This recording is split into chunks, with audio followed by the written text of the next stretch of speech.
Well, it is an honor to be here at the Compass Conference once again. How many have been to one of my previous sessions before or seen one of my videotapes? Okay, how many never have? And how many do not understand the questions so far? All right, well, good. Well, as he said, my name's Ken Hovind. I taught high school science for 15 years. Brother Bill, I don't understand this apologetics stuff, okay? I don't apologize at all. I believe the Bible is literally true and scientifically accurate, and I think the evolution theory that's being taught in our schools is one of the dumbest and most dangerous religions on planet Earth. Okay. So,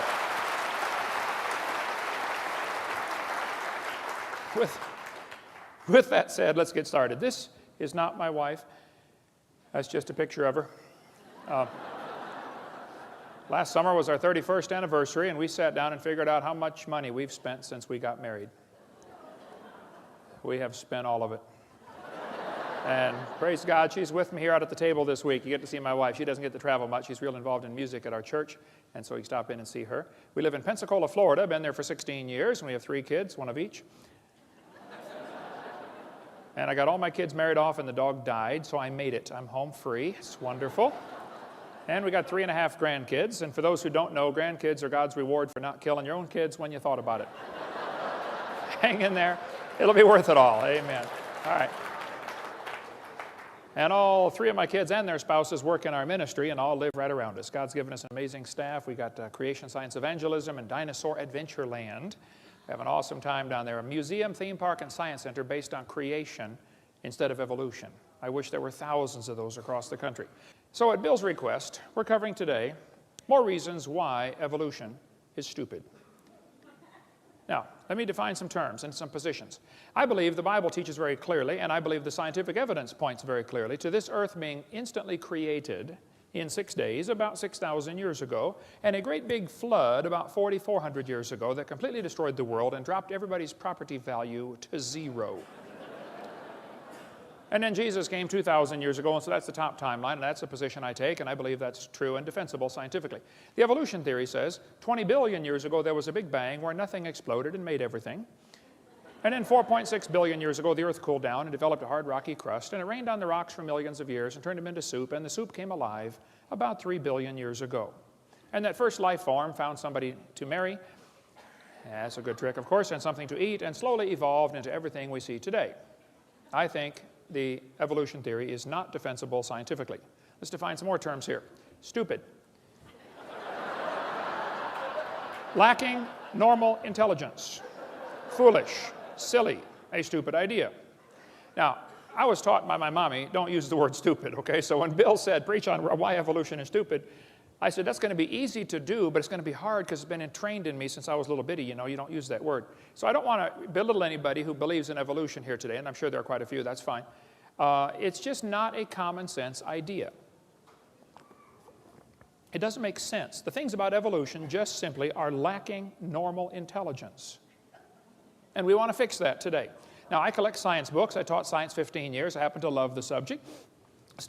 Richard Dawkins said, it's absolutely safe to say if you meet someone who claims not to believe in evolution, that person is ignorant, stupid, or insane, or wicked. Folks, there is a battle going on, okay? Whether you realize it or not, whether you understand it or not, there's a war going on in our culture, and there are 2 basic sides. One side says, God made this world, He owns it, He makes the rules. The other side said, nobody makes this world, there are no rules. And it's a real war going on, and I'm right smack in the middle of it and helping to stir it up occasionally. Okay, so let's define some more terms here. The word evolution has at least 6 different meanings. First, we'd have to have cosmic evolution, the origin of time, space, matter, the Big Bang, okay? Secondly, we'd have to have chemical evolution. That's where all of the elements evolve from hydrogen. I think that's silly. We'll talk about that in a minute. Thirdly, there'd have to be stellar evolution. The stars would have to evolve. Cosmic evolution, chemical evolution, and stellar evolution. There's a lot of stars out there. The last estimate, in 2003, the most recent estimate is there are enough stars out there right now that we know about that everybody on planet Earth can own 11 trillion of them to yourself. Those are the ones we know about. We don't know about the ones that we don't know about. Fourthly, there's going to have to be organic evolution. Somewhere, somehow, life has to get started from non-living material. Okay? Fifthly, there'd have to be macroevolution, where an animal changes into a different kind of animal. And lastly, microevolution. I object to the term, but they use it. So I believe in number 6. That happens. I think variations happen within the kinds, but the first 5 are purely religious. I think, quite frankly, they're stupid. Okay? Let's cover them here. Look at each of the first 5. Textbook says, 18 to 20 billion years ago, all the matter in the universe was concentrated into one very dense, very hot region that may have been much smaller than a period on this page. That's stupid. And then there was a big bang where this little tiny dot exploded. That's stupid, okay? They don't tell you where the time came from, where the space came from, where the matter came from, where the energy came from. They just assume all of that is inherent in this little bitty dot, which came from nothing. Who's ever seen a big bang create order? Big bangs don't create order. That's stupid. Big bangs create big messes. The Humanist Manifesto says humanists regard the universe as self-existing and not created. Well, the second law of thermodynamics tells us everything is falling apart. If you leave something alone for a while, it's going to rot, rust, die, break down, or fall apart. Nothing gets better by itself. So to say that the universe is self-existing is stupid, okay? It violates the second law of thermodynamics. Evolutionists say, well, yeah, you can add energy, though, and overcome the second law. And they say the Earth is an open system. It receives energy from the sun. I understand. But the universe is a closed system, by definition. Secondly, adding energy is destructive. There has to be something to utilize the energy. Adding energy is going to make it worse, okay? The Japanese added all kinds of energy to Pearl Harbor one day. They didn't organize nothing for us. A couple of years later, we returned the favor and added energy to a few of their cities, didn't we? Yeah. Adding energy is destructive. So the sun's energy is going to destroy the roof on your house. It'll destroy your entire house. The sun's energy will destroy the roof on your car. It'll destroy the paint job on your car. Adding energy is not the solution. You have to have intelligently directed and harnessed energy. So to say that you can overcome the second law by adding energy is stupid. It's just not that simple. Evolutionists assume that if you give enough time, things get better. That's silly, okay? You give things time, they get worse. Here's Sue at 20. Here she is at 90. Okay? They don't get better. Textbook says nothing really means nothing. That's stupid. Not only matter and energy would disappear, but also space and time. However, physicists theorize that from the state of nothingness, the universe began in a gigantic explosion. Yes, boys and girls, you see, one day, nothing exploded. And here we are. There's no kind way to say it, okay? That's stupid. That's lacking normal intelligence, all right? Here's Discover magazine a couple years ago. Where did everything come from? Boys and girls, the universe burst into something from absolutely nothing. Zero, nada. As it got bigger, it became filled with even more stuff that came from absolutely nowhere. That's real stupid. Yeah. The observable universe could have evolved from an infinitesimal region, this guy said. It's then tempting to go one step further and speculate that the entire universe evolved from literally nothing. It all came from a dot. That's stupid. I'm sorry, it just is, okay? So the Bible says, in the beginning, which is a reference to time, which, by the way, has 3 dimensions, past, present, future, a trinity, and you can't escape time. God created the heaven, that's space, which has 3 dimensions, length, width, height. You can't escape space. Where can you be where you're not in space or in time? You can't escape them. It permeates everything. And God created the earth. You know, matter comes in 3 dimensions, solid, liquid, gas. We have a trinity of trinities in 10 words. In the beginning, God created the heaven and the earth. Time, space, matter. All 3 have to come into existence at the same instant. If you had matter but had no space, where would you put it? If you had matter but had no time, when would you put it? You have to have all 3 simultaneously. People say, what did God do for millions of years before the creation? Well, your question assumes that God is stuck in time, space, matter. We are the ones stuck in time, space, matter. He's not stuck in those. See, if God was limited by time, He's not God. This is not 2004 in heaven. There is no time in heaven. And before the creation, there was no time. So once upon a time, there was a time when there was no time. Think about that one. Anyway. So when the textbook says nothing really means nothing, that's stupid, okay? It's just not common sense. None of these things can create themselves. Time, space, and matter cannot create themselves. They have to have an outside force, like an all-wise, all-powerful, almighty, infinite God. to create those things. Then the textbook says this little tiny dot was spinning. It spun faster and faster. Yes, boys and girls, and one day it exploded. Big bang. Well, if you take a merry-go-round and put some kids on there, get the merry-go-round going clockwise as fast as it'll go, the kids go through distinct phases. In phase one, they're screaming at the football players. Come on, let's go, faster, faster. You get up around, 30 miles an hour. They go to phase two, where they stop screaming. Then you get going faster, and you get around 60 miles an hour. They start screaming again, but now they're screaming, stop, stop, please, slow down. When you get up around 100 miles an hour, you enter phase four, where the kids begin to fly off the merry-go-round. Now, when the kid flies off, you notice something interesting. As the kid is flying off the merry-go-round, if the merry-go-round is going clockwise, the kid, even after he leaves, is spinning clockwise until he encounters resistance, like a tree or telephone pole. That's because of a law known as the conservation of angular momentum. A spinning object that breaks apart will send all the fragments off spinning in the same direction. And people say, well, what if they collide? They can't collide. The longer you wait, the further apart they get. It's like spokes on a wheel. They're getting farther apart. If a hand grenade explodes, can the fragments ever hit each other out in the field someplace? No, it doesn't happen, okay?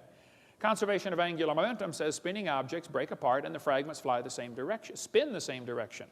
So when they tell you that it all came from a spinning dot, it's silly. It violates common sense laws. 2 planets, Venus and Uranus, are spinning backwards. 8 of the 91 known moons are spinning backwards. 3 planets have moons going both directions at the same time. Some whole galaxies are spinning backwards. CNN, goofy galaxy spins wrong direction. The Big Bang Theory is stupid, okay? In the beginning, God created the heaven and the earth. So when they tell you it spun faster and faster and one day it exploded, that's simply stupid, okay? That's not the way it happened. So we have cosmic evolution, which I think is silly. Then we have, the textbook says, as the earth formed, the surface was hot and there were large pools of bubbling lava. Was the earth ever a hot molten mass like the textbook says? The Bible says the Spirit of God moved on the face of the waters. The Bible says God created it cold, not hot. See, everything about the evolution theory is backwards to the Bible. Don't try to compromise those two, okay? It's like trying to ride 2 horses going different directions, same time, okay? Robert Gentry's got a great book on the radio polonium halos. Gentry's a brilliant man. I think he's spoken at the conference, hasn't he? I've spoken with him at a couple conferences. I don't know if it was stealing the mind or not, but brilliant man, lives near Knoxville, Tennessee. He's done lots of study on the granites around the world. The granites all contain these radiopolonium halos, which have an extremely short half-life, proving they were never a hot molten mass. But these radiopolonium halos tell us absolutely positively the Earth was never a hot molten mass. And if you melt granite and let it cool back down, it doesn't form into granite again. Nobody knows for sure how granite was made. So when the textbook says the Earth was a hot molten mass, I'm sorry, that's stupid. It's not true. It's lacking normal intelligence. It didn't happen that way. Secondly, we'd have to have chemical evolution. All the elements forming from hydrogen, they think it all came from a big bang. Atoms of hydrogen in the proto-sun were fused together to form helium. Okay, I'll agree that can happen. But it's stupid to think that's going to form all the elements. They say, well, yeah, you can fuse and get, hydrogen fuses to helium. I agree. And you can't fuse past iron, though. It won't go past iron. How do you telling me you got uranium from hydrogen? I'd like to see that, please. It's lacking normal intelligence. It just doesn't happen. Chemically, it's not possible.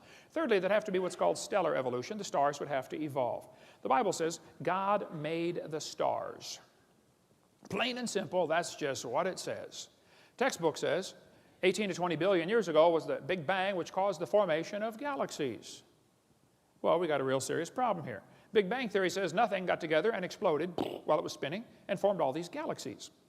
Well, problems are a multitude for this theory, okay? Some think the Big Bang Theory made nice, neat, orderly galaxies. That's stupid, okay? These galaxies are really incredibly designed. Even at the galaxy level, there's design in the universe, all the way down to the molecular level. We see a star blow up about every 30 years. A star explodes. It's called a nova or a supernova. If the universe is billions of years old, why are there less than 300 supernova rings ever discovered? That's only a few thousand years worth. I mean, if a star is blowing up every 30 years, there ought to be millions of these supernova rings if the universe were millions of years old. Don't tell me it's millions of years old. I don't believe you. That's just not common sense. They say, well, yeah, new stars are forming. They say, this textbook says, new stars are constantly being born in clouds of gas and dust. First of all, that's not ever observed, okay?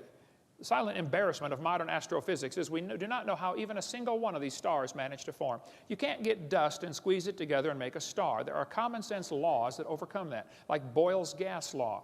You try to squeeze the gas together, the pressure builds up and it drives it back apart. Nobody ever sees gases form into solids by their own internal gravitational force. So if stars evolve, star births should at least equal star deaths. And we're seeing one die every 30 years, and we're never seeing one form. One guy said, oh, we're seeing a star form right now in Crab Nebula. I said, no, you're not. He said, yeah, we are. I said, no, you're seeing a spot getting brighter. You see a spot, and it's getting brighter, and you're assuming a star is forming. Well, duh, it could be a dust cloud is clearing in front of it. It could be another Big Bang going off, a supernova going off out there. All you're seeing is a spot getting brighter. You're assuming it's making a new star. Nobody's ever seen a new star form. Some people think if we lose stars every 30 years and never replace them, this will eventually lead to having 70 sextillion stars. Yeah, you keep spending money, pretty soon you'll be rich. That's stupid, okay? It just is stupid, okay? Some of these planets are cooling off. They're constantly losing their heat, okay? And the textbooks is telling us they're millions of years old, billions of years old. You can't just keep cooling off and cooling off. Pretty soon it's cooled off. I mean, if you walked into a room and found a cup of coffee sitting on the table and I said, don't touch the coffee, that's hot.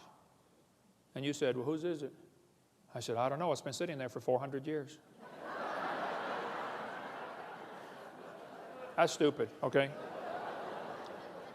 Jupiter has a moon called Ganymede, which has a very strong magnetic field. Scientists are kind of perplexed by this because the magnetic field indicates a hot molten core, and yet Ganymede should have cooled off billions of years ago. Why does Ganymede still have a hot molten core and a strong magnetic field? To say it's billions of years old is stupid. It's just lacking common intelligence. Saturn has rings around it, but the rings are constantly expanding. They're moving away from the planet. To say they're billions of years old is stupid. They can't be billions of years old. They would have been dissipated by now. They're not billions of years old. The moon is going farther away from the earth every year. We're slowly losing the moon. Now this is going to be complicated, so listen carefully. As the moon goes around the earth, it's gradually getting farther away. It's spiraling out about 3 inches a year. So that means that it used to be closer. Well, if you bring the moon in closer, you start to create a problem, you see, because the moon causes the tides. Now, you folks here in Denver probably don't worry about the tides. But in Pensacola, you worry about the tides, okay? Well, if you brought the moon in closer, you'd create a serious problem because there's a law called the inverse square law. If you bring the moon into 1/3 the distance, you take the 1/3, inverse it, square it, it's 9 times the gravitational pull. If you run all the math on this, you'll find 1.2 billion years ago, the moon was whizzing around just above the surface of the earth. That explains what happened to the tall dinosaurs. They got moon.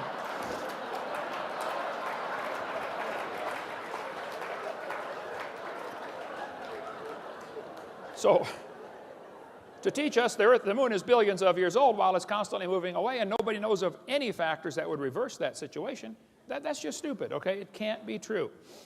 Organic evolution is the 4th stage. That's where life gets started from non-living material.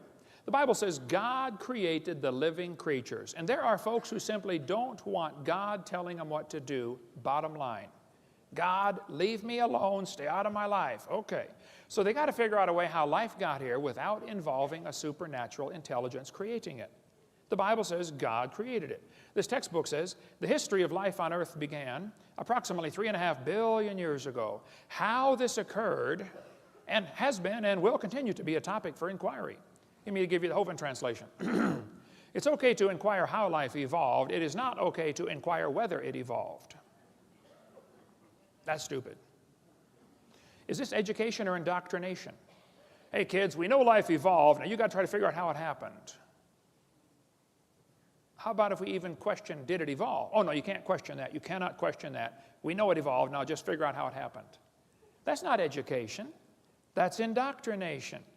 Urey and Miller in the 1950s wanted to know how the Earth and solar system had come to be. At the bottom it says, he never proved how life originated. He did add evidence to the theory that life could have started by itself. Life started by itself. That's stupid, okay? Life cannot start by itself. This textbook says, swirling in the waters of the oceans is a bubbling broth of complex chemicals. Progress from a complex chemical soup to to a living organism is very slow. That's stupid. Can you believe they cut down a tree to print that book? Where's Al Gore when you need him? Yeah. Here we have 4 major magazines and news media, Scientific American, CNN, New Scientist. They're all saying life sprang from clay. Yes, a piece of clay created life. Well, that's stupid. Now, I think God could take clay and create life, okay? But the clay can't create life from itself.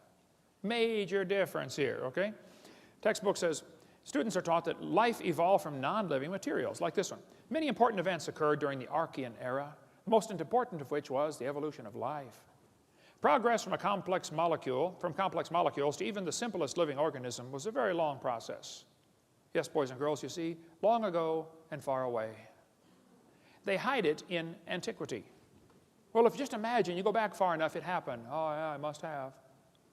This one says, between 4 and 3.8 billion years ago, living cells emerged.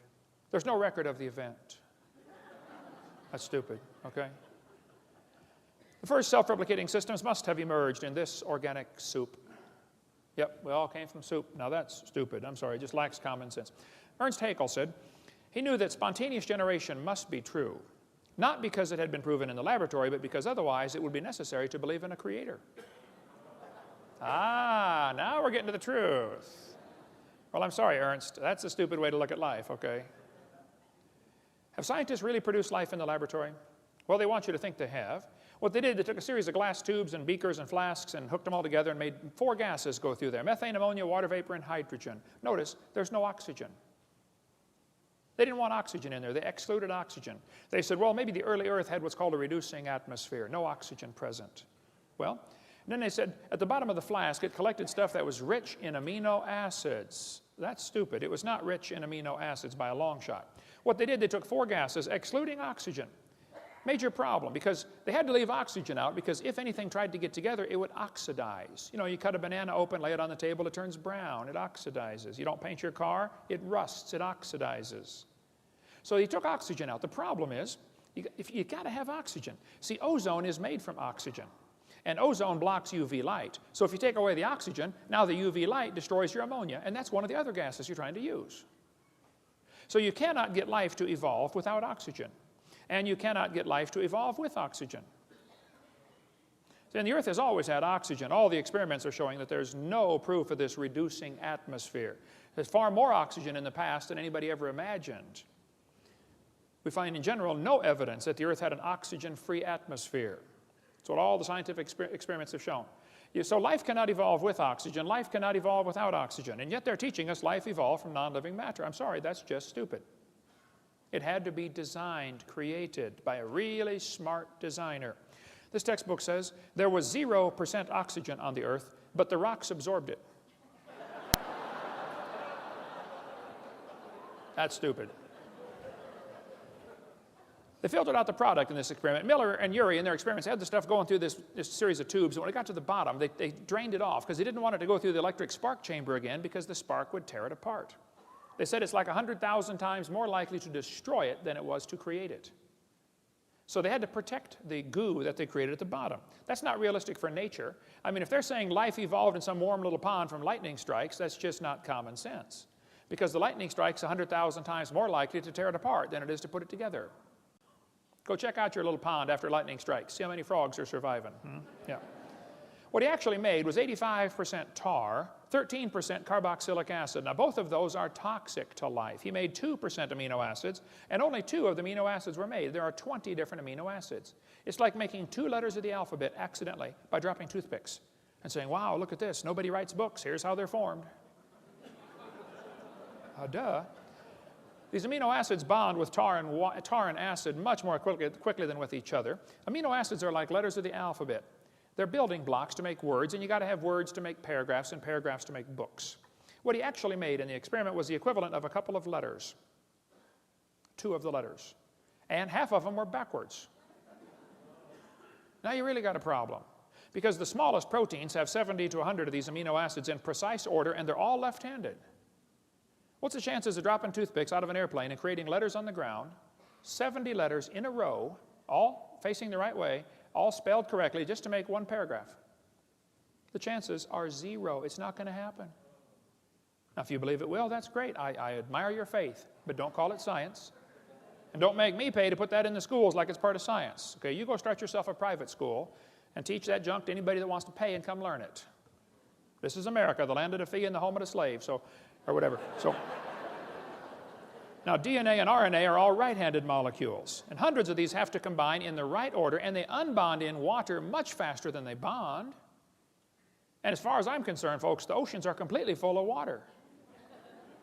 Brownian motion is going to drive them apart. It is not common sense to say scientists have made life in the laboratory. It's just stupid. They haven't even come close. I was in a debate one time, and this one student in the Q&A time said, Hovind, what are you going to say if scientists ever make life in the laboratory? What are you going to say then? I said, well, first of all, I would like to point out they're a long ways from it. They're nowhere close to creating life. They can't even get just a couple of these amino acids to combine. Can't even make a protein. He said, well, you're right. I said, now, to answer your question, I guess I'd have to say, if a bunch of intelligent scientists get together and create life in the laboratory, that would prove it takes intelligence to make life. Which is what I've been saying all along.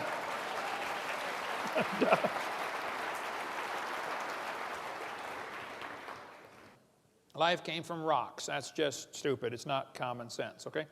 Macroevolution tells us that it can change from one kind of animal into another. Textbook says, yes, boys and girls, bacteria slowly evolved to humans. This one says, all the animals have a common ancestor, early reptile. That's just stupid, okay? Nobody's ever seen a dog produce a non-dog, all right?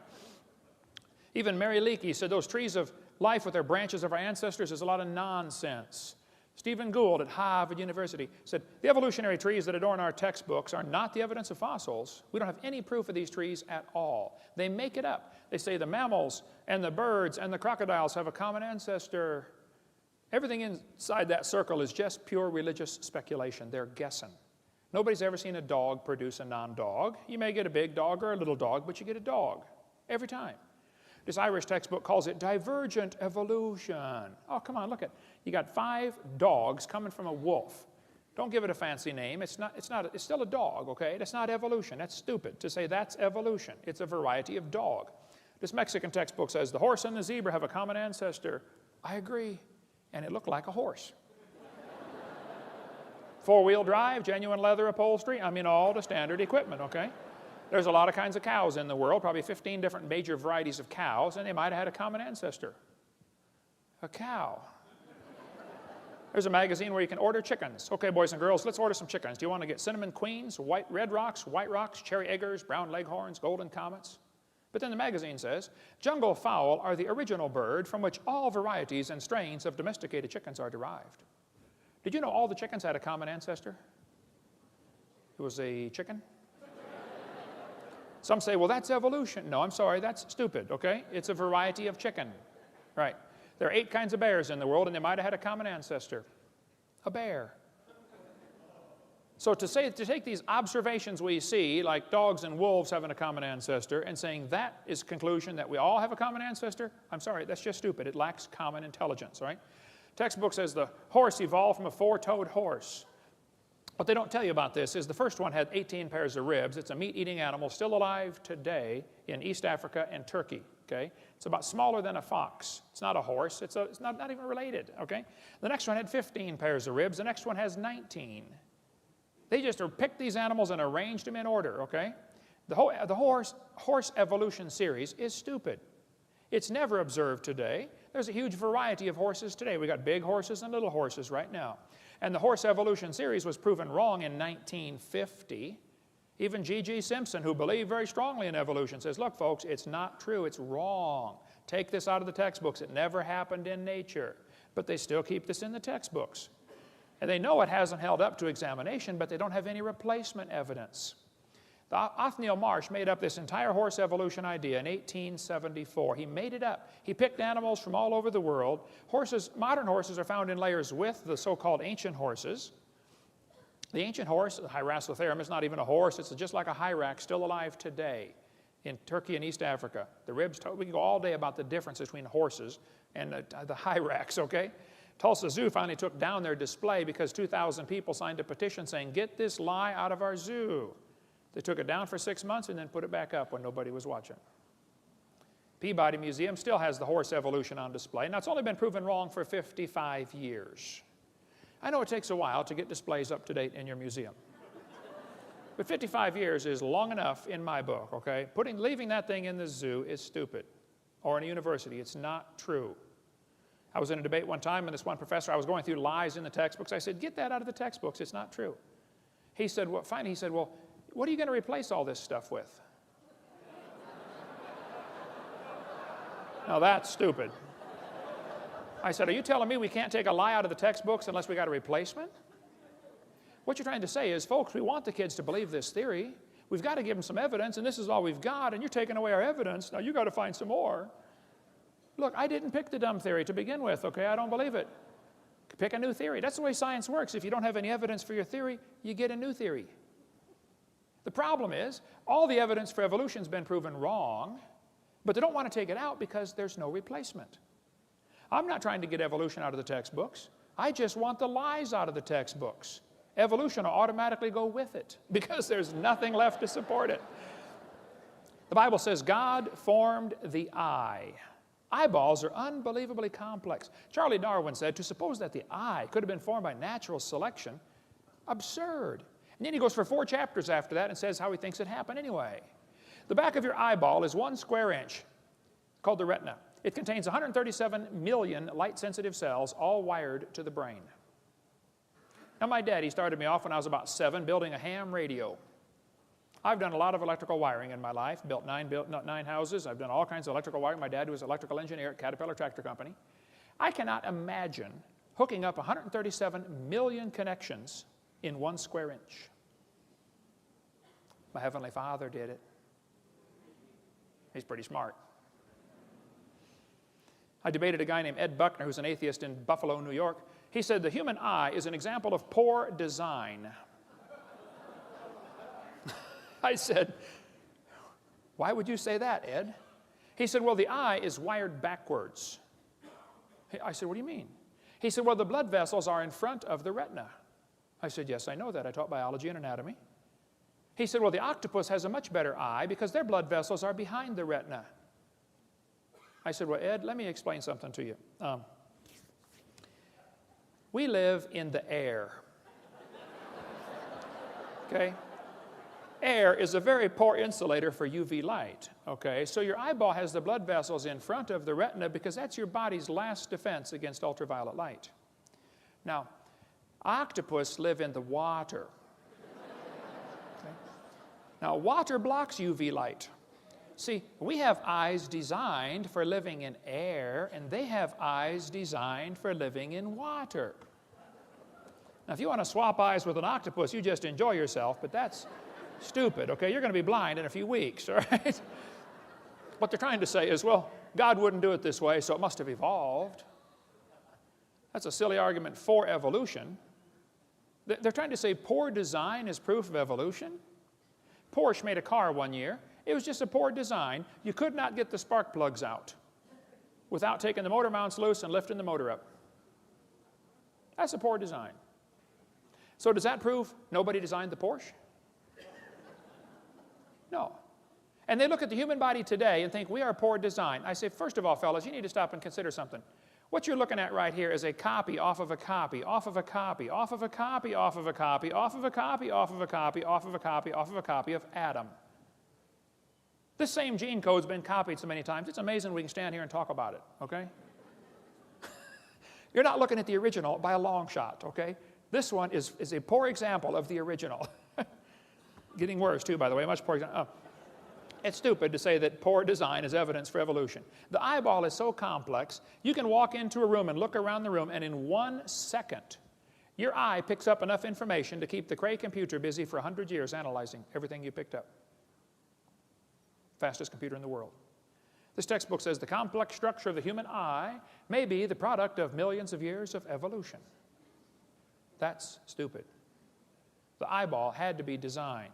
This textbook shows the kids a reptile eye and a bird eye. And it says, boys and girls, right here, you must picture or imagine how evolution happened. Yeah, we can line up these eyes. Can't you just imagine how one changed to the other? No. the first debate I ever did. They called me up, University of West Florida. I'd just been in Pensacola for 6 months, and I've been writing letters to the editor about the evolution in the newspaper there. And boy, I stirred up a hornet's nest. I do that everywhere I go. Anyway, the university called me up and said, hey, would you like to come debate one of our professors? I had never had a debate in my life except with my wife, and I lost those every time. How many know what I'm talking about? Come on, get your hand up, you coward. Put your hand up. Well, so I did. I said, what do I do? I don't know anything about debates. They said, you send us 30 questions, and he'll send us 30 questions, and we'll pick them out of the hat. I said, okay. I sent the question. I said, an owl has a cylinder-shaped eyeball like a tin can, like a telescope. The owl cannot move his eyes in his head like you can. They're not round. They're can-shaped, cylinder-shaped. He's got like a little telescope.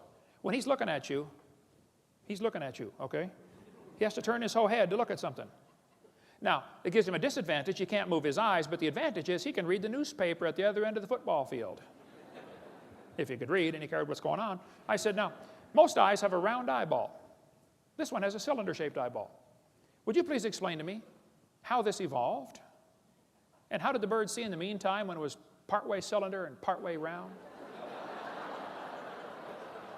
That question never came up, but anyway. So when they're telling you the eyeball evolved, it's just stupid, okay? It's not common sense, okay? Michael Behe is not a young earth creationist, but he's got a great book out called Darwin's Black Box. I highly recommend that book if you want to study the complexity of things in nature. For instance, every little bacteria swimming around has at least one hair on it called a cilium. That little hair is attached to a rotary engine in the bacteria's skin. That little engine is so tiny that 8 million of them would fit on the stump of a human hair. Cut your hair off, 8 million motors will fit on a stump. Yet it turns 100,000 RPM and stops in 1/4 revolution and goes backwards 100,000 RPM. I've done a little bit of motor work. I've had 128 cars in my lifetime. I've rebuilt the motors, the differentials, the wobulator shafts, the Knudten valves, the high-speed muffler bearings, filled the headlight fluid. I know how to work on cars, okay? I can't imagine building a motor that would turn 100,000 RPM. And they think this little bacteria motor happened by chance? As things get smaller, the fluid they're swimming through feels thicker. It's called a viscosity problem, okay? So a bacteria swimming through his little world is about like a human swimming through peanut butter. And that little bacteria, turning that little motor on the back of that thing, can swim the equivalent of a human swimming 60 miles an hour through peanut butter. We've got a model of this thing in our museum. This textbook says humans probably evolved from bacteria more than 4 billion years ago. They can swim 60 miles an hour. Sign them up for the Olympics, man. You think we evolved from them, we're getting worse, not better. Now that's just stupid, okay? There's no kind way to say that. They say fossils prove evolution. I say, guys, you got to be kidding. Fossils prove evolution? No fossil counts for evidence for evolution. None. Fossil record? There is no fossil record. There are a bunch of bones in the dirt. Now you're putting your interpretation on them, okay? It's not a record. This guy says evolution is a fact, and the best evidence for evolution is the fossils. That's silly, okay? There is no fossil record. You cannot look back in the fossil record. You look at fossils in the present. You put your interpretation on them, okay? There is no fossil record. It's stupid to say that that's evidence. If you find a bone in the dirt, all you know is it died. You can't prove it had any kids that lived. You sure can't prove it had different kids. And why would you think a bone you found in the dirt can do something animals today cannot do, which is produce something other than their kind? No, the fossil record, that would not hold up 2 seconds as evidence in a court of law. This guy says, I said this one, there are no missing links, the whole chain is missing. Stephen Gould said, the absence of fossil evidence is a nagging problem for evolution. We got a good theory, if only we had some evidence. Now that's just stupid, Stephen, okay? By the way, Stephen Gould died with a set of my tapes on his library shelf. I went to visit him a few years before he died. He wasn't there to talk to his secretary. I donated my videotapes to Stephen Gould years ago. Had him sitting on right there next to his desk. Hope he watched them. Hope he got saved. Maybe he did. I don't know. Hope so.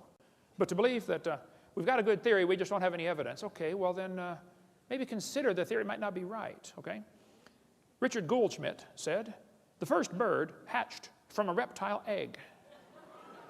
That's real stupid, okay? Then they say smaller is simpler. Well, that's silly, okay? Smaller is more complex. This textbook says all the many forms of life on Earth today are descended from a common ancestor found in a population of primitive unicellular organisms. Excuse me? A primitive unicellular organism? If it's single-celled, it's not primitive, it's complex. That's stupid to say that's simple. One little paramecium is more complex than the space shuttle, and you can put thousands of those into a drop of water. Smaller is not simpler. Here's a microchip inside a paperclip. It's not simple. This ant is holding a microchip that is capable of processing all the letters in the Bible 200 times per second. Let's compare the brain of a honeybee to a NASA Cray computer. The honeybee is tiny. The Cray computer is huge. We'd all agree there's a size difference, okay? The brain of a honeybee is pretty small. The Cray computer could do 6 billion calculations per second. I think they got a faster one now. But the YMP-C90 could do YMP-90 could do 6 billion calculations a second. It's estimated the honeybee's brain does 1,000 billion calculations per second. The Cray uses many megawatts. The honeybee uses 10 microwatts. Talk about energy efficient. You know, the honeybee not only makes honey, he flies on honey. That's his energy source. And the honeybee can fly 1,000,000 miles on 1 gallon of honey. How would you like a machine that gets 1,000,000 miles per gallon? Cray costs $48 million. The honeybee's brain is pretty cheap. You splat them on your windshield all the time. Many people scramble to help babysit the dumb Cray computer. If it breaks, man, you got to call in a whole crew to fix it. Honeybee has a self-healing computer. How'd you like one of those? Cray weighs 2,300 pounds. Honeybee doesn't weigh too much. Let's see. The Cray computer is huge, slow, inefficient, costs lots of money. You got to babysit it. But everybody knows it was designed. There isn't anybody with half a brain who would tell you the Cray came from an explosion in an electronics factory. But they turn right around and say the honeybee evolved. That's stupid, okay? Smaller is not simpler. Smaller is more complex. And the brain of a human's a lot more complex than a honeybee. The human brain's unbelievable. You've got the memory capacity of the entire British Library. You have the computational power in bits per second greater than the entire national telephone system. The human brain is absolutely phenomenal. One evolutionist told me that he thought the human brain was nothing but 3 pounds of chemicals that arranged themselves by chance over billions of years. I said, then how can you trust your thoughts and the conclusions you've come to? That's stupid, okay? Maybe, never mind. DNA proves evolution. Yes, boys and girls, we have evidence from molecular biology. Percentage of DNA sequences is talked about here. It says Darwin speculated all forms of life are related. This speculation has been verified. You think DNA has verified Darwin's theory? That's stupid. DNA is unbelievably complex. The DNA molecule in your body, the deoxyribonucleic acid, is the most complex molecule in the universe. If you took it and unwound it and unwound it and unwound it and unwound it and unwound it, if you could ever get the thing untangled, it'd be about 7 feet long. And it'd be like a twisted ladder. Each half of the ladder is called the genes. That thing splits all the way down the middle, recombines when you make a new baby, and it gets all back together, winds itself all back up. Unbelievably complex. The average person has 50 trillion cells in their body. The DNA from if your entire body's DNA would only fill 2 tablespoons, but if you tied them all together, it would reach from Earth to the moon and back. 5 million round trips out of 2 tablespoons. If you typed out the code found in your DNA, when you got done typing that incredibly complex code, you'd have enough books to fill Grand Canyon 40 times. You think that happened by chance? Well, the probability of just one DNA coming by chance is 1 in 10 to the 119,000th power, which is a big number, when you consider the entire visible universe is 10 to the 28th inches in diameter. DNA happened by chance? I'm sorry, that's stupid. Now, you might not like the idea of there being a creator because that means you might have to answer to that creator someday. Okay, well, I can't help you then.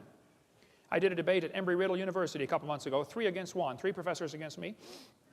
It was a slaughter. Those poor guys, I felt so sorry for them. Oh, man.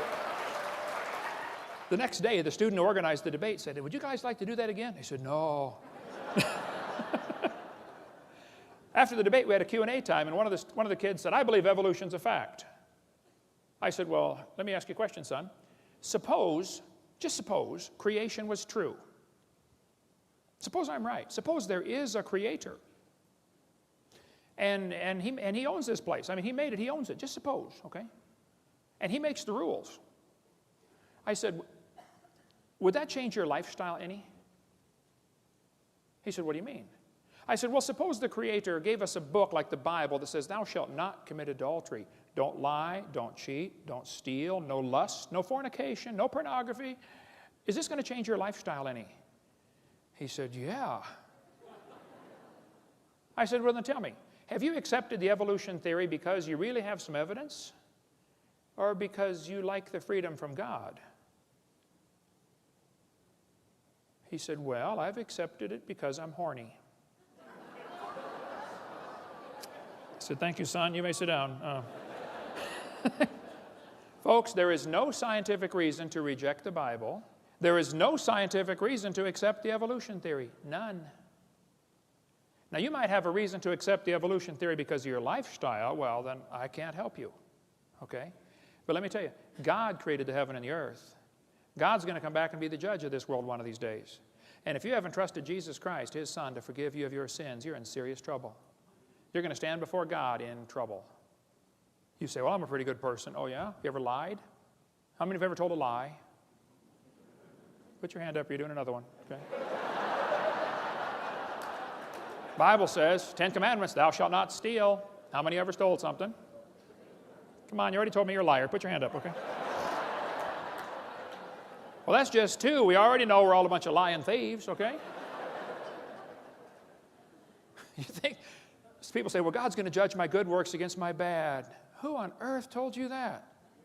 Go to the judge and say, Judge, I only murdered 1 person.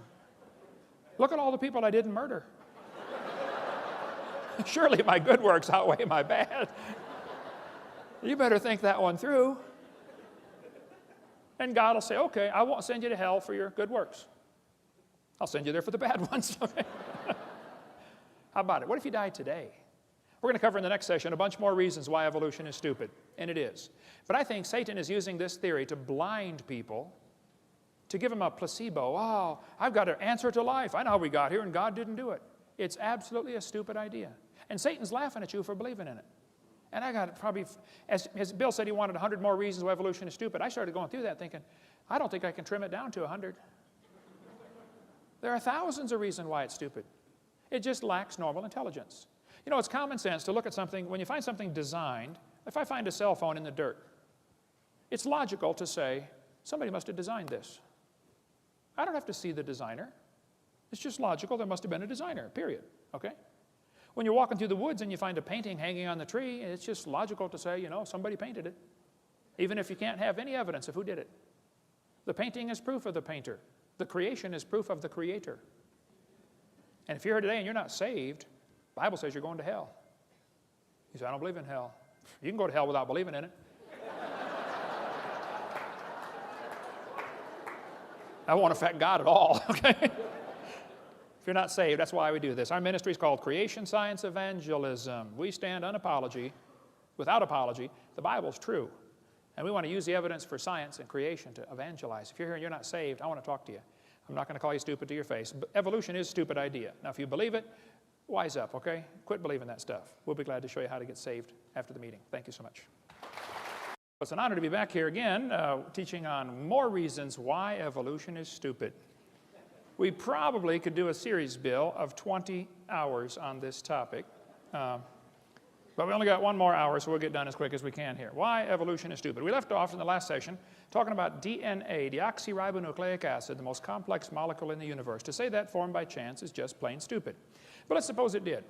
Chromosomes are the most complex molecule there is, and penicillin only have 2 of these chromosomes, these DNA strands. So they must have evolved first, and then slowly over millions of years, they got some more chromosomes and turned into a fruit fly. They have 8. Very slowly, over millions of years, they developed more chromosomes and became a tomato, or possibly a housefly. They're twins. It's very tough to tell the difference between these 2. And then slowly evolved into a pea, and then over millions of years, it became a bee. Now there you can see the similarity. Pea, bee, very similar, okay? And slowly, over millions of years, we had triplets. Either the possum, the redwood tree, or the kidney bean came first. I'm not sure. Tough to tell them apart, folks. They all have 22 chromosomes, you know. Let's see, possum, tree, kidney bean. Let's see, possum, Kidney bean, evolution. Oh. And then slowly, over millions of years, we evolved enough chromosomes to be a human. Here we are with 46. If we can just get 2 more,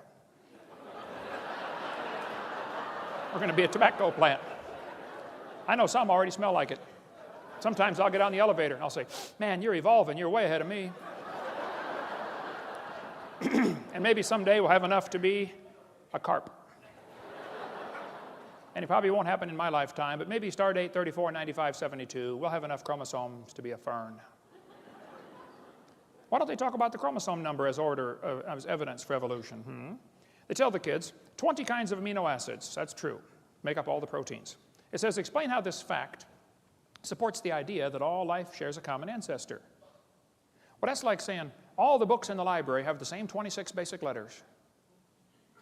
That's a good point. You see, boys and girls, that proves they all evolved from Morse code. No, teacher, somebody wrote those books, okay? And that's just stupid to say that the fact that we all have 20 amino acids is proof we're related. See, the reason God designed it where we all have the same basic amino acids that make up the proteins is so that the brown cow can eat the green grass and give the white milk, and I can drink it and get the blonde hair. See, if we didn't have all the same basic building blocks, we could only eat each other. Think about it. Well, let's talk about evolution. I believe the hamster evolved first. They only live about 2 years. And then slowly, this is based on longevity now, slowly evolved into a cat and then a canary. They're very similar. You can see the lifespan. And then a dog and a chimpanzee. They're slow. You know, this is the real order of evolution. Humans are near the top. Turtles actually live slightly longer than humans, so they're probably the most evolved species on Earth. Or maybe we should arrange animals in order based upon their top speed. The peregrine falcon is the most evolved animal in the world. Below that's the cheetah, then the antelope, the coyote, the ostrich, all the way down to the garden snail, 0.03 miles an hour in high gear. Or maybe we should arrange the animals in order of how they evolve based upon their gestation period, how long they're pregnant. Elephants are the most evolved. They're pregnant 21 months. Hamsters only half of a month, 15 days. Maybe we should arrange the animals in order based upon their body weight. The blue whale's the most evolved. The shrew at 1/4 ounce, the least evolved animal. I mean, they just make up these charts to say how we evolved. They say the humans and the orangutans are 96% similar in their DNA. And that proves a common ancestor 15 million years ago. Well, now hold on a minute. Barney Maddox was the leading genome researcher on the DNA project. He said, folks, the difference between the human and his nearest relative, the chimpanzee, is at least 1.6%. He said that doesn't sound like much, but calculated out, that's a gap of 48 million nucleotides, and a change of only 3 nucleotides is fatal to an animal. There is no possibility of change. They used to think we were 98.4% similar. They've now discovered it's actually 5% difference. So there are hundreds of millions of differences between humans and chimpanzees. His nearest relative, the chimpanzee, that's stupid, okay? Now, some of my ancestors swung by their necks, no question, but none of them swung by their tails, okay? Now, arranging animals in some kind of fictitious order doesn't prove anything. All they're doing is doing this on paper. Even if they find them in order, it wouldn't prove anything. I mean, if I get buried on top of a hamster, does that prove he's my grandpa? Even order of burial wouldn't prove anything. But I've been doing research on the evolution of the fork. I've put together fragmentary evidence for a long time. I believe over millions of years, probably the spoons evolved. It's quite obvious. You can see the difference there. And I believe the knife evolved to the spoon and then slowly became a 4-tine fork. And if you break one off, it's a threek. And if you break another one off, it's a toque and then a wonk. Okay? But I felt like I knew I had it right, but I felt like I had a missing link. I found it one day flying to Connecticut on US Air, the missing link. So the evolution of silverware is becoming very complete. Yeah. A lot of mutants didn't survive. When people found out I was researching the fork and evolution, they sent me all kinds of frauds. I mean, people are trying to get famous, okay? They were hoping for fame and fortune. This was an obvious fork head on a spoon handle, but my trained scientific eye caught it right away. That was a fraud. Of course, a lot of variations of races appeared along the way. Look, you can turn a cat to a cot to a dot to a dog, changing one letter at a time. You can play around with this for a while and turn yourself into a fool if you're not careful. Yeah. Now they tell the kids dinosaurs turned to birds. The Bible says the birds are made on the 5th day, Reptiles made on the 6th day. Did you know everything about the evolution theory is backwards to the Bible? Every single thing is backwards. The Bible says man brought death into the world. Evolution says death brought man into the world. Bible says God created man. Evolution says man created God. It could not be more opposite. This guy says dinosaurs are alive as birds, scientist says. Oh, wow, scientist says. Well, that's proof of something, isn't it? That's stupid, okay? Dinosaurs are not alive as birds, okay? Textbook says birds are the descendants of dinosaurs. Yeah, all you got to do is put a few feathers on him and give him a shove, man. It's not that hard. Man. They say Archaeopteryx is proof of evolution. Archaeopteryx is the missing link. Yes, boys and girls, there it is, the missing link. Archaeopteryx is a bird. A 100% bird, a perching bird. Now, textbook says bird feathers evolved from scales that protected the dinosaurs. You think feathers evolved from scales? That's stupid, okay? Feathers are incredibly complex. Scales are folds in the skin. They attach to the skin differently. They develop from different genes on the chromosome. They're both made out of keratin, and that's where the similarity stops.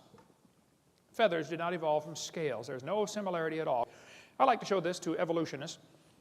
This is, as far as I know, the world's largest rock group. And I'll say, now guys, do you think there's any chance that George Washington's face could have appeared on the rock? You know, just by chance. Do you think the wind could have done that with abrasion or exfoliation or thermal expansion of the rock or erosion? I mean, what caused his face to appear on the rock? They'll say, well, that was designed by a guy named Borglum and he built it. I say, right. Now I'll say, guys, do you think that George Washington himself, the real person, happened by chance? They'll say, oh yeah. I said, wait a minute, you don't think his face could appear on a rock by chance, but you do think his entire complex anatomy with 50 trillion cells and probably 20 redundant interlocking systems happened by chance. Are you dumb in any other area? Had to be designed, man. They tell the kids in the textbooks, plants adapted to their environment. Yes, gills are an adaptation to living in water. Oh. Why don't they use the word designed? And by the way, how did the fish live before they adapted the gills? Oh, well, you see, for millions of years, they all died. None of them lived. Oh. That's stupid, okay? Gills are not an adaptation to living in water. They're designed for living in water. But they don't want to use the word design because then some kid's going to say, who's the designer? They don't want to deal with that question. They somehow think all you got to do is get the molecules together and add energy and you can make life. Oh, let's try that. Let's put a frog in a blender and turn it on. In a matter of seconds, you will have frog nog. You will have all of the molecules required to make a frog in one place. Right? Now you can put it on puree, you can nuke it, microwave it, zap it, hook jumper cables to it. I don't care what you do to it. How long? You can add all the energy you want. How long will it take to reassemble the frog? It's not going to happen, okay? Putting molecules together and adding energy does not create life. That's stupid, okay? It has to be designed. They say homology proves evolution. I don't think so. Yes, boys and girls, one of the evidence is homologous structures. They'll say, you've got 2 bones in your wrist, the radius and the ulna. Yeah, look at this. The dolphin has 2 bones in his flipper. Wow. It says right here in the textbook, these homologous structures provide evidence that these animals evolved from a common ancestor. They do this in all the textbooks all over the country, all over the world, actually. Yes, boys and girls, this is comparative anatomy. Comparative anatomy provides further evidence of evolution. The commonalities suggest that these and other vertebrate animals are all related. They probably evolved from a common ancestor. That's stupid. They probably have a common designer. You know, the same guy designed them all. Not a common ancestor. Then they say we've got evidence from development. Yes, boys and girls, the human embryo, as it grows in the mother, has gill slits, they say. Darwin considered this the best evidence in favor of his theory, made up by a guy named Ernst Haeckel, who called it the biogenetic law. Their phrase back then was ontogeny recapitulates phylogeny. In other words, the baby developing in the mother goes through the stages of evolution: fish, amphibian, reptile, mammal, farm, F-A-R-M. Well, the idea that sick mind Freud relied on was the idea that ontogeny recapitulates phylogeny. What? This textbook says, the presence of fish-like structures in embryos of different species shows these animals evolved from fish and share the basic pattern of fish development. It's as if the embryo retains a memory of its origins and copies them during its development. This is stupid. They say the baby has gills like a fish. Humans do not have gills like a fish, okay? Those little folds of skin develop into bones in the ear and glands in the throat. They never have anything to do with breathing, okay? I've seen folks that have 5 or 6 chins and they cannot breathe through any of them but the top one. Those are not gill slits. Ernst Haeckel made up that whole stupid idea in 1869. Anyway, we can skip all this. We won't have time. But you know, you can't get a high score on the SAT or ACT or college entrance exam. All of the major tests in college, to enter college, you have to answer with evolutionary answers, or you score lower. Huh, interesting. I got all the 2004 tests and looked at them. They're teaching this all over the place, that the embryo has gills. It's stupid. It was proven wrong in 1875. Get it out of the books. It's not true. This textbook says the humans have an appendix that is vestigial. You don't need it anymore. That's stupid. You need your appendix. It's part of your immune system, okay? If your appendix is taken out, you're going to have a serious problem. Now, sometimes you have to take it out. I understand, okay? It beats dying. But the appendix is required to activate killer B cells in your immune system, just like the thyroid activates killer T cells. If you take your appendix out, you got a much better chance of getting quite a few diseases. It's not vestigial. Just because you can live without it, so what? You can live without both your legs and both your arms and both your eyes and both your ears also. Doesn't prove you don't need it. This textbook says the whale has a vestigial pelvis. Yes, boys and girls, the whales have a vestigial pelvis and leg bone that serve no purpose. Just imagine whales walking around. It's true. Well, these are the bones they're talking about right there. Just imagine the whale walking around. Almost all whales have these. You know, I have tried to imagine them walking around, and I can't.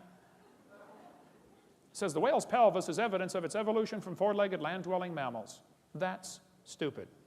Those little bones are anchor points that special muscles attach to that allow the whales to reproduce. Without those special muscles and those special bones, you don't get any more baby whales. We've got in our museum in Florida a 15.5-foot python snake skin. If you look at the south end of that snake skin, it's got 2 little claws attached to little tiny bones that go up inside the snake's body. Come down and see it, Pensacola, Florida. Textbook says these are rudimentary hind legs of a python snake, reduced hind legs. That's stupid. Those little claws are used in mating, okay? The snake doesn't have any arms, all right? And you can't talk and say, scoot over, honey. This has nothing whatsoever to do with walking on land, all right? It has to do with getting baby snakes. That's stupid, okay? Get that out of the book. The textbook says humans have a tailbone that is of no apparent use. That's stupid. I was in a debate one time and this atheist said, Hovind, I got proof for evolution. Humans have a tailbone they don't need anymore. I said, Mr. Patterson, I taught biology and anatomy. I happen to know there are 9 little muscles that attach to the tailbone, without which you cannot perform some valuable functions. I won't tell you what they all are, but trust me, you need those muscles. I said, now, I said, Mr. Patterson, if you believe the tailbone is vestigial, I, Kent Hovind, will pay to have yours removed. Bend over.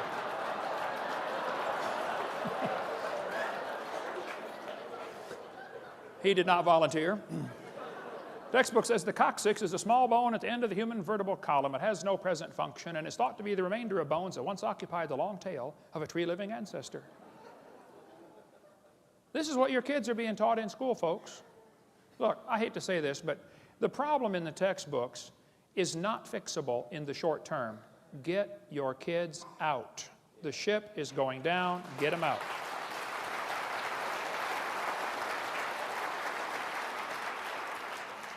The tailbone is not, you say, I can't afford it. Well, sell the car and get a bike, okay? Sell the house and get a tent, okay? But get them out. Okay. Tailbone is not vestigial. This one says the Colorado River, over millions of years, the Colorado River carved the Grand Canyon from solid rock. Colorado River cut through layer upon layer of rock over millions of years. Well, these two, you guys know what snow lines are here in Denver. The red lines indicate the snow line. There's a ridge in between those lines. The river enters on the far right and flows downhill 270 miles and comes out the other side through the Grand Canyon. If you do a schematic view, it looks like this. The river is 2,800-foot elevation when it enters the canyon. The ground goes up as high as nearly 8,000 feet, 8,500 feet above sea level. A couple things to consider about this. The top of the canyon is higher than the bottom. The river only runs through the bottom. The top is higher than where the river enters the canyon by 4,000 feet. Rivers don't flow uphill. There is no delta. Nobody knows where the mud is that washed out of there. That river did not make that canyon. Grand Canyon's a washed out spillway from a couple of big lakes. So when the textbook says the Colorado River carved it over millions of years, that's stupid. Unless they got a river that flows uphill, doesn't work. Textbook says, boys and girls, the layers of rock are different ages. This one's 70 million years old. They say the layers of rock are different ages. Now hold on a minute. All over the world, petrified trees are found standing up connecting these rock layers. If you get petrified trees standing up connecting a bunch of rock layers, I don't think it's logical to say the layers are different ages. How long does a dead tree stand up around here in Denver before it falls over? 4 or 5 years? No, these layers are not different ages. It's just not possible. That's stupid. Okay, the layers all formed during the flood in the days of Noah. All over the world are bent rock layers. It's pretty hard to bend rock like that. They say the layers are different ages, and yet they're all bent with no fracture marks in the layers. I mean, if one layer was deposited on top of another one, the bottom was going to be hard eventually before the other one. And here we are seeing these twisted, bent rock layers all over the place, and they're trying to tell us the layers are different ages. Well, maybe by a few weeks or months or minutes during a flood.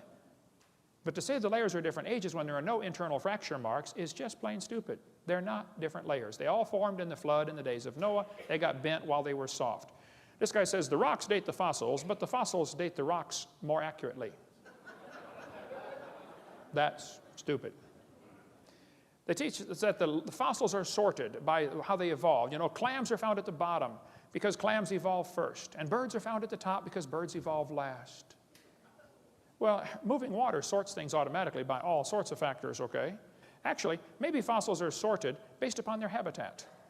It could be the clams are found at the bottom because they're already at the bottom when the flood starts. That's where they live. Maybe they're sorted based upon intelligence. As far as anybody can figure out, clams aren't too bright. Maybe they're sorted based upon mobility. Did you know clams can't run very fast? Maybe they're sorted based upon body density. Maybe it's a combination of all those. Don't tell me they're sorted by evolutionary process. That's stupid. They look at erosion marks like Bryce Canyon and say, oh yeah, it took millions of years. See all that erosion? Wow, millions of years of erosion. Oh, wait a minute. That's a pile of dirt in my backyard. Here's millions of years of erosion along a highway built a few months ago.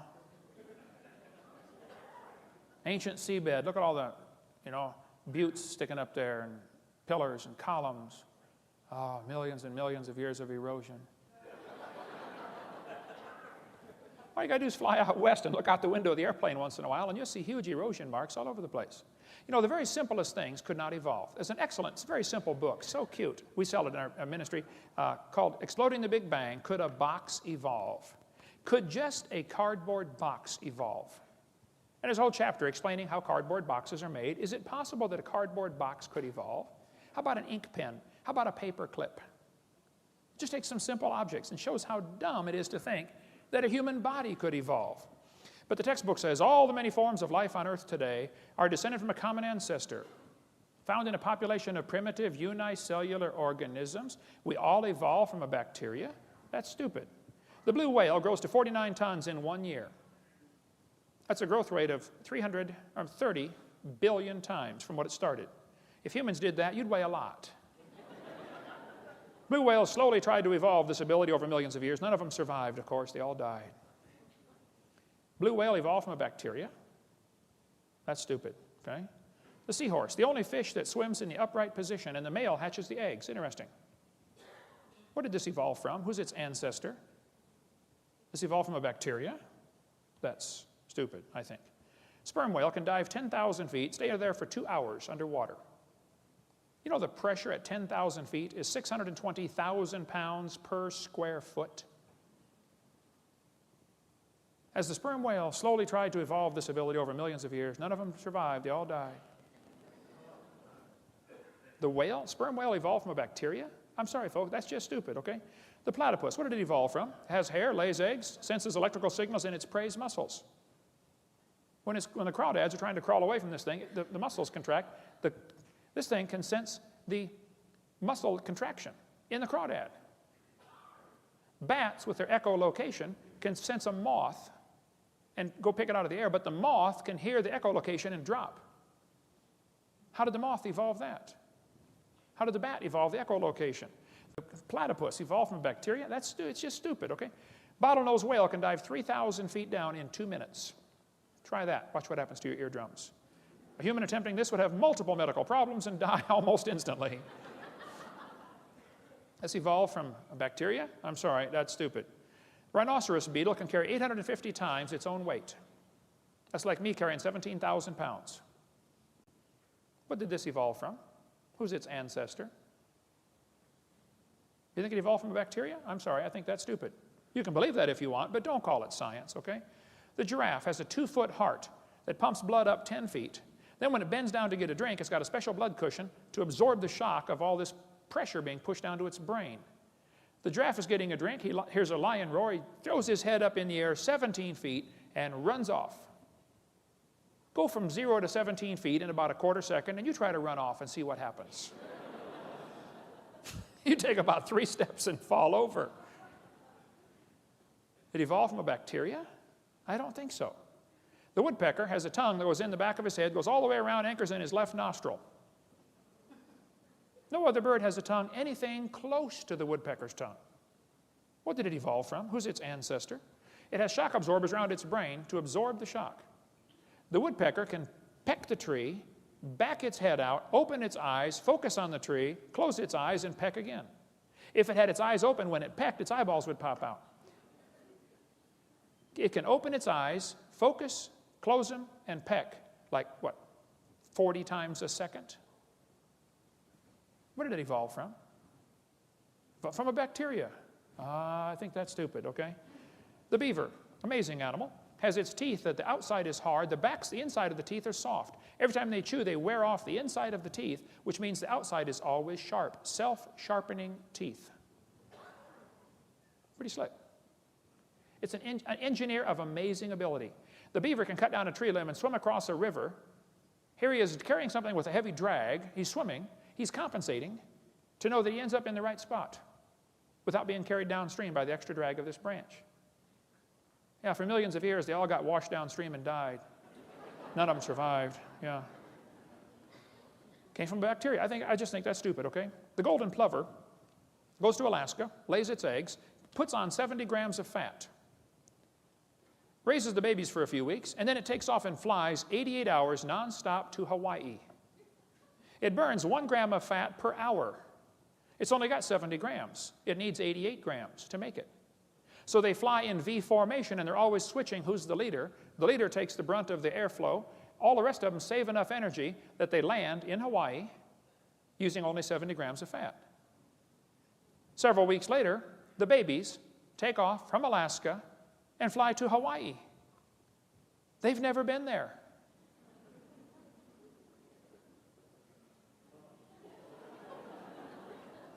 What did it evolve from? How did it make it? Evolved from a bacteria. I think that's stupid, okay? I think it was designed. Dragonfly is the most amazing insect on the planet, I think. They have the best eyes of any insect. They have up to 30,000 eye lenses. They can see almost all directions. They can fly frontwards and backwards. They can fly 20 miles an hour. They spend a year to year and a half, 2 years as a larva. Then they develop into adults. Just study the dragonfly. It'll blow your mind. Evolved from bacteria, I think that's stupid, okay? Then they talk about carbon dating as proof for evolution. Well, when they first invented it in 1949, the lower leg of a mammoth dated 15,000 years old, but the skin was 21,000. It's not working, okay? 1963, living mollusk shells dated 2,300 years old. Still not working. 1970, they said if a carbon date supports our theories, we put it in the main text. If it does not entirely contradict them, we put it in a footnote. If it's completely out of date, we drop it. They pick the dates they want. 1971, freshly killed seal, carbon dated 1,300 years old. It's not working. 1975, one part of a mammoth is 40,000 years old, another part's 26,000. You talk about a slow birth. And we could spend all day on carbon dating. Living snails carbon date 27,000 years old. It just doesn't work, okay? You can go all through history, it doesn't work. This guy says, in the last 2 years, an absolute date was obtained for the Gandong beds. It has the interesting value of 300,000 years, plus or minus 300,000 years. That's stupid, okay? Not only is the theory stupid, it's dangerous. Charlie Darwin said, at some future period, not very distant as measured by centuries, the civilized races of man will almost certainly exterminate and replace the savage races throughout the world. If evolution is true, has one type of man evolved farther than the rest? Henry Fairfield Osborn said the standard average intelligence of the average adult Negro is similar to the 11-year-old youth of the species Homo sapien. Do you mean Negroes are not Homo sapien, Henry? That's stupid, okay?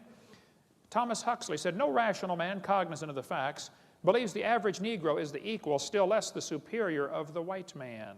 That's stupid. The Mormons teach that the Negroes don't have, they used to teach anyway, that they could not be saved. They were cursed with the curse of Cain. That's stupid. Ernst Haeckel said the mental life of savages rises little above the higher animals, especially the apes, with which they are genealogically connected. Their intelligence moves within the narrowest bounds, and one can no more or no less speak of their reason than that of the more intelligent animals. These lower races, such as the Vedas or Australian Negroes, are psychologically nearer to the mammals, apes or dogs, than to civilized Europeans. We must therefore assign a totally different value to their lives. That's stupid and dangerous. But if you've seen the movie Quigley Down Under, where they called Quigley down to come shoot the Aborigines, that's exactly what was happening. They were killing Aborigines. They thought the Australian Negroes were inferior. These two folks went down there to collect skulls for museums. Article right here says, the New South Wales missionary was a horrified witness to the slaughter by mounted police of a group of dozens of Aboriginal men, women, children. 45 heads were boiled down, the best 10 skulls packed off for overseas. They killed them to get their heads for museums to show evolution. 1904, World's Fair was held in St. Louis. 2,000 primitive people were put on display to show evolution, how that the pygmies slowly evolved to the modern white man. Oda Benga was taken away from his wife and 2 kids and put in a cage with chimpanzees. He was a pygmy from Africa. He went insane and killed himself. Theodore Roosevelt thought the Indians were an inferior species because he thought they hadn't evolved as far. You won't understand what happened to the Indians until you realize what happened with the evolution theory teaching this stuff, that some of the races are more important than others. Roosevelt said, I wish the wrong people could be prevented entirely from breeding. He thought the immigrants from Europe, Scotland, Ireland, or the Orient were a threat to American society because they were inferior. How many of you have ancestors from one of those places? See, you're inferior. Yeah.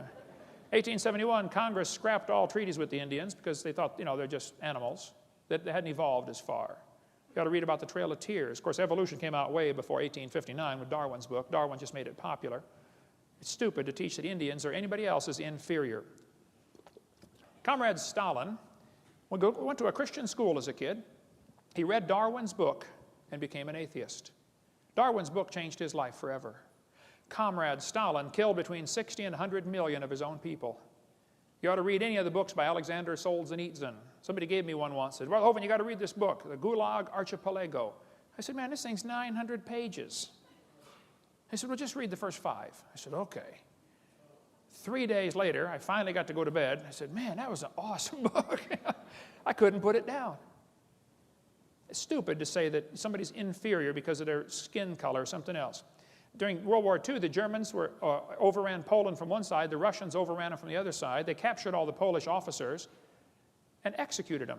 The Russians finally admitted this, that 14,700 Polish officers were executed at one forest. They put hoods over their head and shot them in the back of the head because they thought they were Poles, they were inferior. That's stupid and dangerous. Pol Pot, the leader of Cambodia, the Khmer Rouge, killed a third of his entire population because he thought he was trying to speed up the process of evolution. That's stupid. Read about the killing fields or Khmer Rouge, what happened over there. When Mao Zedong took over China, they killed 60 million people when he took over China. He wanted to speed up the evolution process. It's stupid, folks. Adolf Hitler's mind was captivated by evolutionary thinking, probably since he was a boy. Evolutionary ideas lie at the basis of all that is worst in Mein Kampf. Hitler thought the Jews were criminals because they were breathing air and drinking water and eating food that belonged to the blonde-haired, blue-eyed Aryans. He said, nature does not desire the mating of weaker with stronger individuals, even less does she desire the blending of a higher with a lower race. Adolf Hitler's book, Mein Kampf, talks about racial crossing all over the place. Higher races. Who's a higher race, Adolf? Hitler thought the blonde-haired, blue-eyed Norwegians were close to pure Aryan. Did you get all that? The blonde-haired, blue-eyed Norwegian. Vorden står det till idag. Ja, sure. Hey there, fella. Ufta.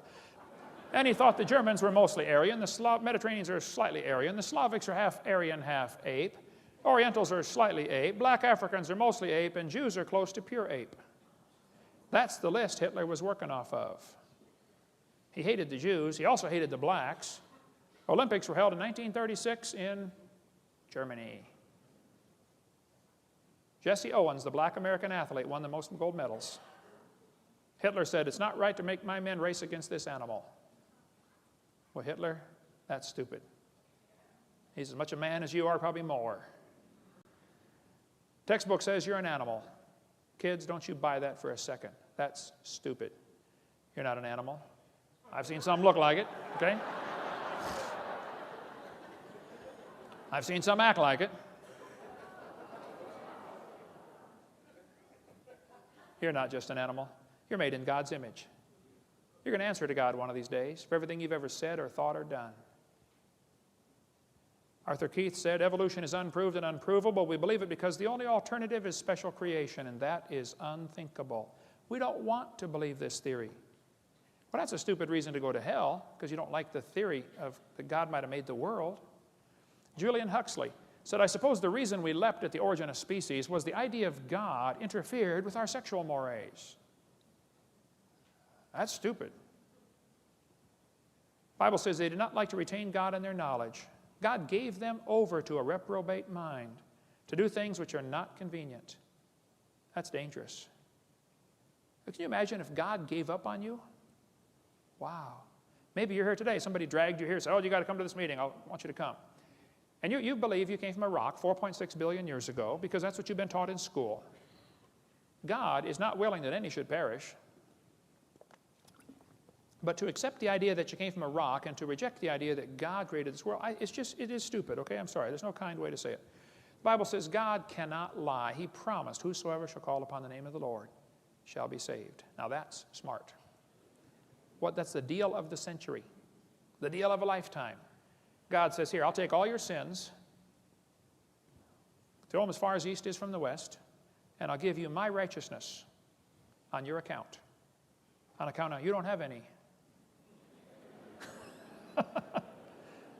That's what I did 36 years ago. I said, Lord, I'm a sinner. He said, you can say that again. I said, Lord, I deserve to go to hell. He said, you can say that again too. I said, but Lord, I want you to save me. I want you to forgive me based on what Jesus did. Wow, he did. He'll do the same for you. Let's summarize here. God made this world. He owns it. He makes the rules, and we're guilty of breaking his rules. He told us pretty clearly, don't lie. We've all lied. Don't steal. We've stolen. You can read the whole list and find out we're guilty. We're going to have to be punished or find a substitute. And that's where Jesus comes in. 36 years ago, I asked the Lord to come in my heart and save me. What if you died today? Where would you go? If you're not sure you're saved, you ought to think about it. You're going to be dead for a long time. I mean, a really, really long time. And if you're not sure you're going to heaven, I think it's stupid to get out on that highway. Have you seen the way they drive here in Colorado? Man, you have got some rednecks moved out west here, folks. I'm telling you what. I'm going to die someday. I'm going to try to make it the last thing I do, but it's going to happen. It's going to happen to you too. All you get's that little bitty dash between two dates. My recommendation would be you take your little dash and say, Lord, you can have it. You can do something with it. What are you doing with your little dash? The guy who's third in the nation in racing motorcycles got saved in my seminar. He came to next year when I was preaching up there in Connecticut. He said, hey, Brother Hovind, I'm so excited. It's great living for the Lord. He said, let me take you to breakfast tomorrow. I said, that'd be great. He said, I'll bring one of my bikes. You can test drive it. I said, okay. I've got a Honda 250.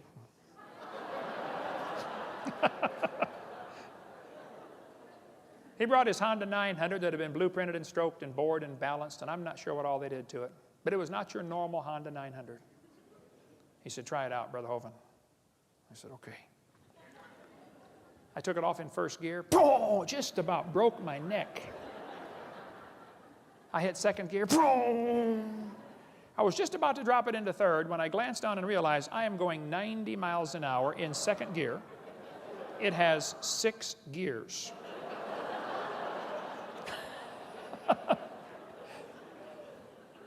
I brought it back. I was shaking like a leaf. I said, how fast does it go? He said, I don't know.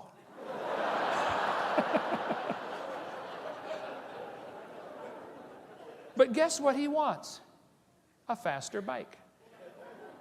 Hey, the people that have 80 pairs of shoes in their closet, do you know what they want? More shoes. People that have a big house, guess what they want? A bigger house. People that shoot the 10-point buck, guess what they want? They want to shoot a 12-point. People that have $1 million in the bank, guess what they want? More. It takes us a whole lifetime to figure out things here aren't going to satisfy. They just aren't. I'll tell you one thing I found that satisfies. Give your little dash to Jesus. Say, do something with this. You can have it. One little boy came to Jesus one day and said, Jesus, you look like you're hungry. You've been out here preaching all day. You can have my sack lunch. I ain't got much. I only got five biscuits and 2 fish sticks. Jesus said, well, son, I can have the whole thing. He said, yeah. He said, well, son, sit down right there.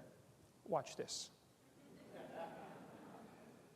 Jesus fed 5,000 men, plus women, plus children out of that one little boy's lunch, including that little boy.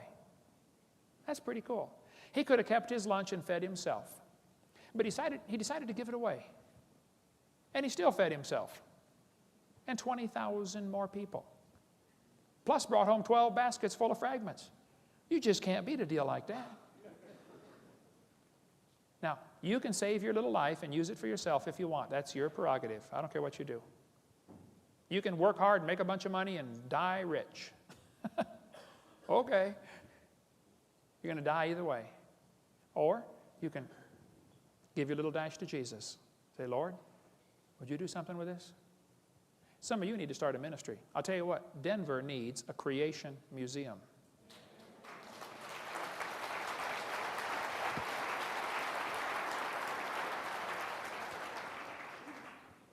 Go to visit Red Rock Amphitheater. I went up there one day and there's all these dinosaur footprints on the hillside. How many have been up there? Red Rock Amphitheater, you know the dinosaur footprints? I stopped up there looking at these dinosaur footprints on the hillside, and this old man was standing up there. He's looking at them, you know. Pretty soon a school bus stopped. And a bunch of kids got out. This old man walked over and said, hey, boys and girls, I'm a member of the club called Friends of the Dinosaurs. Let me tell you about these dinosaur footprints. He said, millions of years ago, dinosaurs were walking along the beach, and they left their footprints, and they hardened. And then over millions and millions of years, the mountains lifted up, and now the footprints are at an angle like that. After the kids got on the bus and left, I said, hey, do you own this property? He said, no. I said, well, who does? He said, well, this is state property. I said, now, do you get paid to do this, to give these tours to the kids? He said, no, I just volunteer my time. I said, so you don't own the property, and you just volunteer to do this? He said, yeah. I said, okay. Next school bus stopped.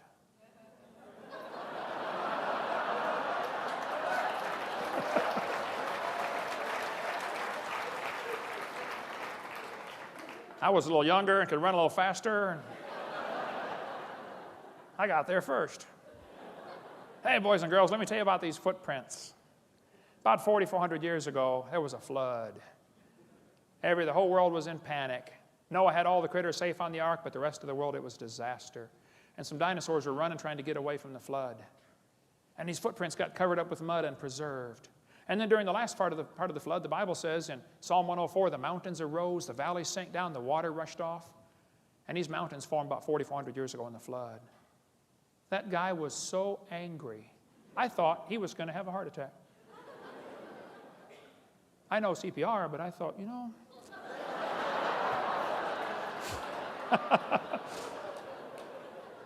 If you're a Christian, what on earth are you doing for heaven's sake? Everybody ought to find something to do. People say, Hovind, did God call you to start a ministry on creation? I don't know. I never got a letter or a phone call. It just needs to be done. Now, kids, you go to sleep. You won't understand this. Kids, you may go to sleep. Parents, you'll understand. You know, mom can wash the clothes, dry them, fold them, and set them by the bedroom door. The kid comes in and doesn't even see them. How many know what I'm talking about? Now, come on. Didn't you see those clothes?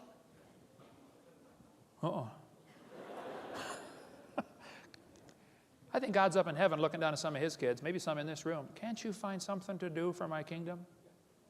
You know, witness to somebody. Give them a gospel tract. You say, oh, I don't want to drive them off. What are you going to drive them off to? Hell number 2? Find something to do. If we can help any way we can, that's what we're here for. Thank you so much. Dismissed.